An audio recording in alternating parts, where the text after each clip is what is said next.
সকালে ঘুম থেকে উঠতে পারি না দেখে প্রত্যেকদিন বকা খাই, কিন্তু আজকে না বকে ভালোবেসে ঘুম থেকে উঠাইছে। কারণ এই সুন্দর জায়গাটা আমি গতদিন মিস করেছিলাম। ভালোবেসে নাকি পাথরেও ফুল ফোটানো যায়, তাই না?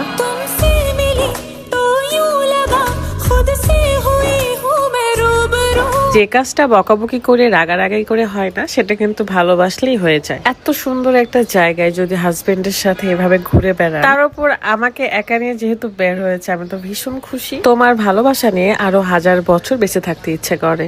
আমি ঠিকই জানতাম গতদিন যখন ঘুম না ভাঙার কারণে আমি সকালে প্রকৃতিটা দেখতে পারিনি। সাগরের তীরে কিংবা পাহাড়ে গেলে একটা স্পেশাল জিনিস থাকে, সেটা হলো সূর্য উদয় দেখা। এটা ভীষণই ভালো লাগে। 2টা বাইক আমাদের জন্য ওয়েট করছিল, কারণ গতদিনে 15টা বাইক গিয়েছিল। আজকে যেহেতু মাত্র 4 জনের মতো যাচ্ছি, তাই 2টা হলেই যথেষ্ট। সকালবেলা ভাড়া থাকার জন্য কিন্তু সবাই বাইকে করে ঘুরতে বের হয় এবং সূর্য উদয়টা দেখতে আসে। ভাইরে ভাই, ভালোবাসার মানুষটার সাথে যদি আপনি এই সুন্দর জায়গায় হাত ধরে ঘুরেন, আপনারা আরো অনেক বছর বাঁচতে ইচ্ছে করবে। বাইকে করে আমরা 2টা স্পটে যাব এখন। তারপর ইলিশ মাছের ভাজা দিয়ে খিচুড়ি খেতে যাব। শুধু কি ঘোরাঘুরি হয়, পাশাপাশি কত খাই দাই করতে হয়। আর আমি একদমই গোলুমলু হতে চাই না। আমি নিজের ওজনটা কন্ট্রোলে রাখার জন্য সকাল সকাল কিন্তু অর্গানিক স্লিমিং টি খাই। চলেন বানানো নিয়মটা দেখে আসি, তারপর দেখাবো এই খোলা বিচে আমরা কি কি করলাম, কি খেলাম। আমাকে বিনা কারণে কত বকাবকি করে সেটাও দেখাবো। যারা খুব সহজে ওজন কমাতে চান, তাদের জন্য পারফেক্ট একটা উপায় এই অর্গানিক স্লিমিং টি। সকাল এবং রাত্রে খালি পেটে খেতে হবে। বানানো খুবই সহজ। 1 কাপ গরম পানিতে 1 চামচের মতো স্লিমিং টি দিয়ে 3-4 মিনিট ফুটিয়ে নিয়ে ছেঁকে নিলেই হয়ে যাবে। এই চায়ে কিছু উপাদান রয়েছে যেটা খাওয়ার ফলে আপনার খাওয়ার রুচি কমাবে এবং আপনার শরীরে যে এক্সট্রা চর্বি থাকে সেটাকে শুষে নিয়ে আপনাকে স্লিম রাখবে এবং ওজন কমাবে। ইউনিক কালেকশন ফেসবুক পেজ থেকে আপনারা এই অর্গানিক স্লিমিং টিটা পেয়ে যাচ্ছে। পেজটা আমার ভিডিও ডেসক্রিপশনে দেওয়া থাকবে। আর হ্যাঁ, যাদের ডায়াবেটিক্স থাইরয়েড আছে তারাও খেতে পারবে। 15+ বয়সী সব ধরনের ছেলেমেয়েরাই খেতে পারবে। শুধু প্রেগনেন্ট আপুরা বাদে বেবি হওয়ার 1 মাস পর থেকে আবার খেতে পারবে। তো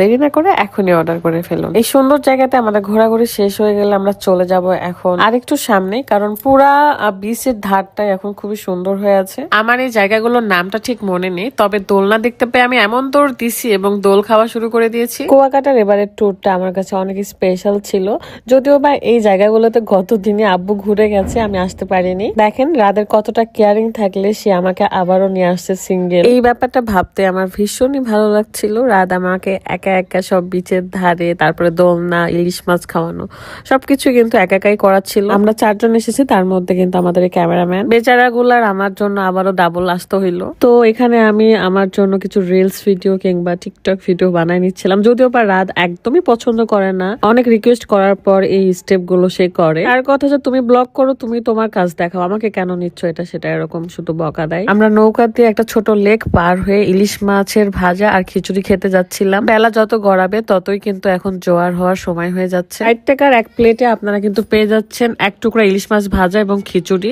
এত সস্তায় ইলিশ মাছ দিয়ে খিচুড়ি খাওয়া যাবে, এটা আমি অবাক হয়ে গিয়েছিলাম শুনে। 2টা বাইক ড্রাইভার সহ আমরা 4 জন, তো 6 জনের জন্য আমরা একটা পুরো ইলিশ নিয়েছিলাম। তারপর এই স্মার্ট ডাবওয়ালার কাছ থেকে ডাবটা নিলাম। ইলিশ মাছ হতে হতে আমরা এখন একটু ডাব খেতে খেতে ফিলিং নিচ্ছিলাম সমুদ্রের ধারটা। বিশ্বাস করেন, খিচুড়ি, আলু ভর্তা, ইলিশ মাছ ভাজা, এটা খেতে যে কি যে ভালো লাগছিল। প্রচন্ড ক্ষুধা লেগেছিল, তার মধ্যে এই মজার খাবার। এখানে কিন্তু ইলিশ মাছের ভর্তাও ছিল, বাট এই লিকুইড ভর্তাটা এটা একটু অন্যরকম ভর্তা। যাই হোক, খাওয়া দাওয়া শেষ করে এখন আমরা রওনা হব আমাদের হোটেলের উদ্দেশ্যে। হোটেলে রওনা দিতে দিতে আমরা একটা লাল কাঁকড়ার চর দেখতে পাই, যেখানে কাঁকড়াগুলো ঘোরাঘুরি করছিল। আমিও দৌড় মারছিলাম তাদেরকে ধরার জন্য।